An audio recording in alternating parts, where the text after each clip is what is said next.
नेतृत्व 251 army aviation squadron के captain Hansja Sharma द्वारा।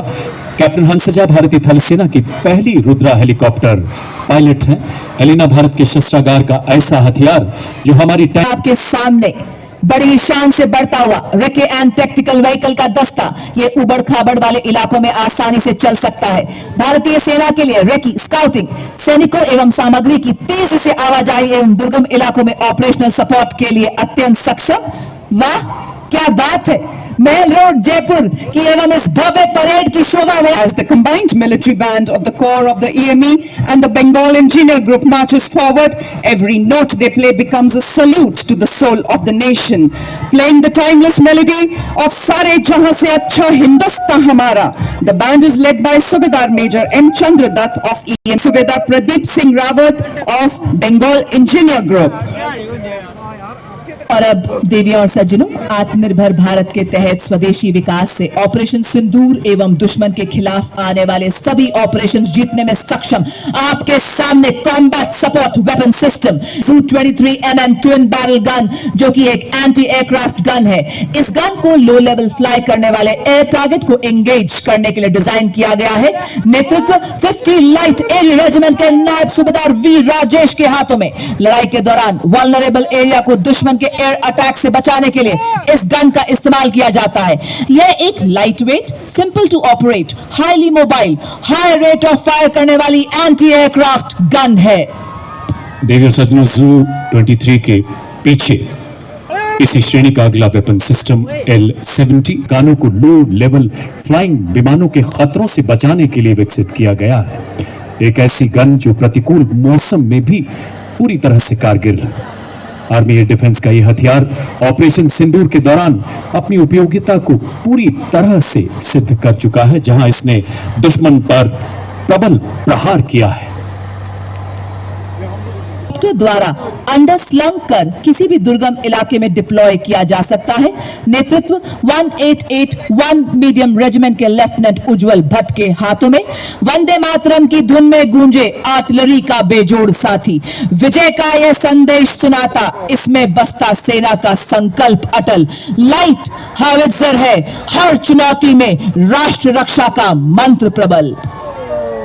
धनुष उठा प्रहार कर लक्ष्य को भेदने में पूरी तरह से सक्षम है। दुश्मन के संचार केंद्र, बख्तरबंद सैन्य ठिकानों एवं किलेबंद रक्षा व्यवस्था को बर्बाद करने में पूरी तरह से सक्षम है। धनुष एक ऐसा हथियार जो एक लंबी मारक क्षमता के साथ हमारी सेनाओं को और प्रबल तथा प्रचंड बना रहा है। अब आपके सामने एकीकृत फायर कंट्रोल सिस्टम तथा स्वचालित गोला बारूद हैंडलिंग प्रणाली जैसे उन्नत विशेषताओं से युक्त है। अमोघ भारतीय सेना की तोपखाना मारक क्षमता, सटीकता और युद्ध प्रभावशीलता को कई गुना बढ़ाने में सक्षम। बर्फ के हिम शिखर पर ये ना घबराए, रेत पर चलकर भी ये ना लड़खड़ाए, तूफानों का भी इसने किया सामना और जंगलों से भी शान से गुजरा चला गया। ये 40 फील्ड रेजिमेंट की जांबाज अधिकारी लेफ्टिनेंट महक भाटी की कमान में अगला वाहन यूनिवर्सल रॉकेट लॉन्चर सिस्टम, जिसे सूर्यास्त्र के नाम से जाना जाता है। 300 किलोमीटर की मारक क्षमता वाला मल्टी कैलिबर रॉकेट प्लेटफॉर्म, जो गाइडेड रॉकेट्स द्वारा दुश्मन के ठिकानों को लंबी दूरी से ध्वस्त करने में सक्षम है। भारतीय आर्टिलरी में इस फोर्स मल्टीप्लायर को कई गुना बढ़ा रहा है यूनिवर्सल रॉकेट लॉन्चर सिस्टम। पत्थरों को ठोकर से उड़ा दे हम, चट्टान आए राह में तो सीने से हटा दे हम, तो बढ़कर करे हम मुकाबला, आग बनकर हम चुनौतियों के पंख दे जला। हम है मॉड्यूलर ब्रिज, जिसकी पुल निर्माण क्षमता 46 मीटर है। आज की परेड में 115 इंजीनियर रेजिमेंट के मेजर शफी भट्ट द्वारा नेतृत्व इसे डीआरडीओ द्वारा डिजाइन किया गया है। अत्याधिक बहुमुखी और मजबूत मॉड्यूलर पुल का और आसानी से वापस भी लिया जा सकता है। यह उपकरण हमारी सेनाओं को बाधाओं को पार करने और हमारे इंजीनियर्स को पुल निर्माण क्षमता को बढ़ाने में मदद करता है। चूंकि ये 8x8 वाहन पर लगा है, इसलिए ये अत्यधिक गतिशील है और हमारी मशीनीकृत टुकड़ियों के साथ तालमेल बनाए रख सकता है। मॉड्यूलर ब्रिज का शामिल होना उन शीघ्र तैनात किए जाने योग्य सैटकॉम वाहनों को अपने बेड़े में शामिल किया है। सलामी मंच की ओर अग्रसर होती हुई वाहन आधारित सैटेलाइट संचार प्रणाली का नेतृत्व 33 आर्मर्ड डिव सिग्नल रेजिमेंट के नायक सूबेदार राजेश कुमार कर रहे हैं। इन संचार वाहनों को मेक इन इंडिया के तहत विकसित किया गया है, जो हमें सुरक्षित संचार के लिए आत्मनिर्भर बनाती है।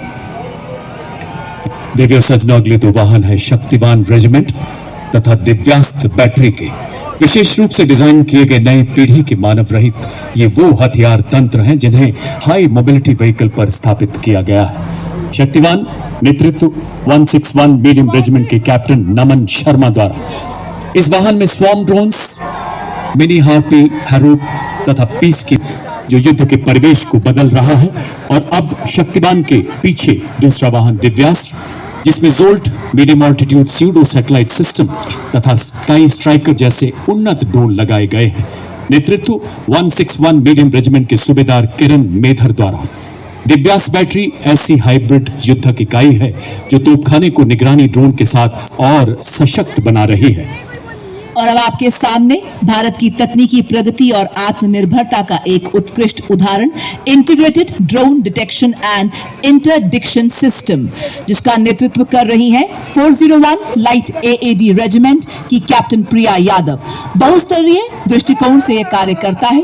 पहले हवाई खतरों का पता लगाता है, फिर में भारत में ही निर्मित ड्रोन फैब्रिकेशन इकोसिस्टम ड्रोन शक्ति है। इस वाहन का नेतृत्व मेजर अरुण कुमार तियोतिया कर रहे हैं। आर्टिफिशियल इंटेलिजेंस, रोबोटिक्स तथा एडिटिव मैन्युफैक्चरिंग जैसे अत्याधुनिक तकनीकों को अपनाकर सैन्य नवाचार और युद्ध क्षेत्र के रूपांतरण में एक क्रांतिकारी छलांग का प्रतीक ड्रोन शक्ति बड़े ही शान से सलामी मंच के सामने से गुजरता हुआ।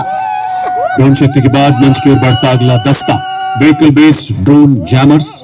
नेतृत्व 16 इन्फेंट्री डिवीजन सिग्नल रेजिमेंट के कैप्टन आयुष कुमार द्वारा। एक ऐसा सुरक्षा कवच जो दुश्मन के ड्रोन को पहचानने, ट्रैक करने तथा जैम की शक्ति को पूरी तरह निरस्त करने में पूर्णतः सक्षम है। अब आपके सामने अगला उपकरण संयुक्ता, जो कि एक जैमर स्टेशन है। ये दुश्मन के संचार को अवरोधित और निगरानी करने एवं जैमिंग करने में सक्षम है। ये दुश्मन के रडार उत्सर्जन का पता लगाता है और उसका विश्लेषण करता है। साथ ही